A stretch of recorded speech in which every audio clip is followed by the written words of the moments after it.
बातें जो बरसों से अधूरी थी आज एक मुलाकात में पूरी हो गई। नमस्कार, मैं हूं राज शर्मा और आप देख रहे हैं SKL न्यूज, जहां आज बात होगी प्रधानमंत्री नरेंद्र मोदी और राष्ट्रवादी कांग्रेस पार्टी के प्रमुख शरद पवार की पीएमओ में होने वाली खास मुलाकात के बारे में। आखिर क्यों अचानक पीएम से मिलने जा पहुंचे शरद पवार, कौन सी बात कर रही है उन्हें परेशान और कितनी खास रही ये मुलाकात, जानेंगे हमारी स्पेशल रिपोर्ट में। राष्ट्रवादी कांग्रेस पार्टी यानी एनसीपी के प्रमुख शरद पवार ने आज प्रधानमंत्री नरेंद्र मोदी से उनके आवास पर जाकर मुलाकात की और ये बातचीत लगभग 50 मिनट तक हुई।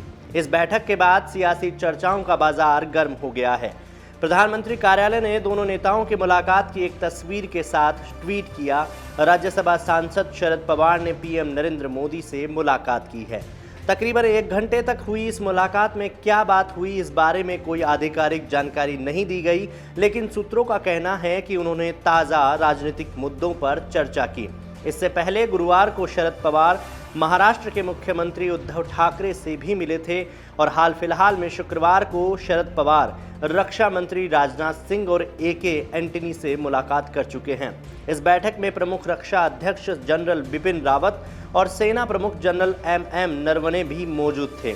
लगातार हो रही मुलाकातें इसीलिए भी इतनी महत्वपूर्ण हो जाती है क्योंकि 19 जुलाई से संसद का मानसून सत्र शुरू होने जा रहा है और राजनाथ सिंह लोकसभा में सदन के उपनेता भी हैं। एनसीपी ने मोदी के साथ होने वाली बैठक को लेकर कहा है कि दोनों नेताओं के बीच नवगठित सहकारिता विभाग, महाराष्ट्र और देश में कोरोना की रफ्तार और बैंकिंग सुधार को लेकर चर्चा हुई थी। हालांकि आधिकारिक रूप से शरद पवार का कोई बयान सामने नहीं आया है।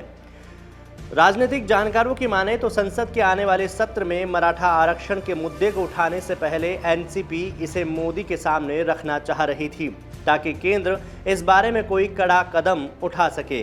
कुछ दिनों पहले सुप्रीम कोर्ट ने मराठा आरक्षण को रद्द कर दिया था।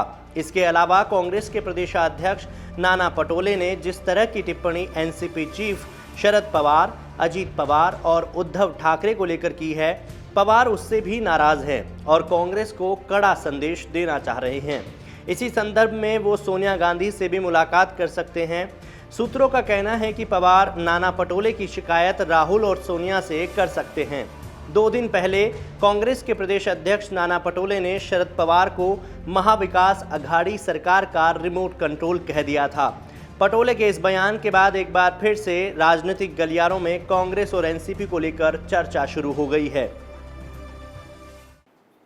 शरद पवार ने हाल ही में मीडिया में उनके राष्ट्रपति बनने की चल रही खबरों का भी खंडन किया है, जिसमें कहा जा रहा था कि शरद पवार आगामी राष्ट्रपति पद के चुनाव में उम्मीदवार के रूप में नजर आएंगे। अब आने वाला वक्त ही बताएगा कि शरद पवार की मोदी और सोनिया से मीटिंग के क्या सियासी मायने हैं। फिलहाल के लिए इतना ही। आप देखते रहिए SKL न्यूज।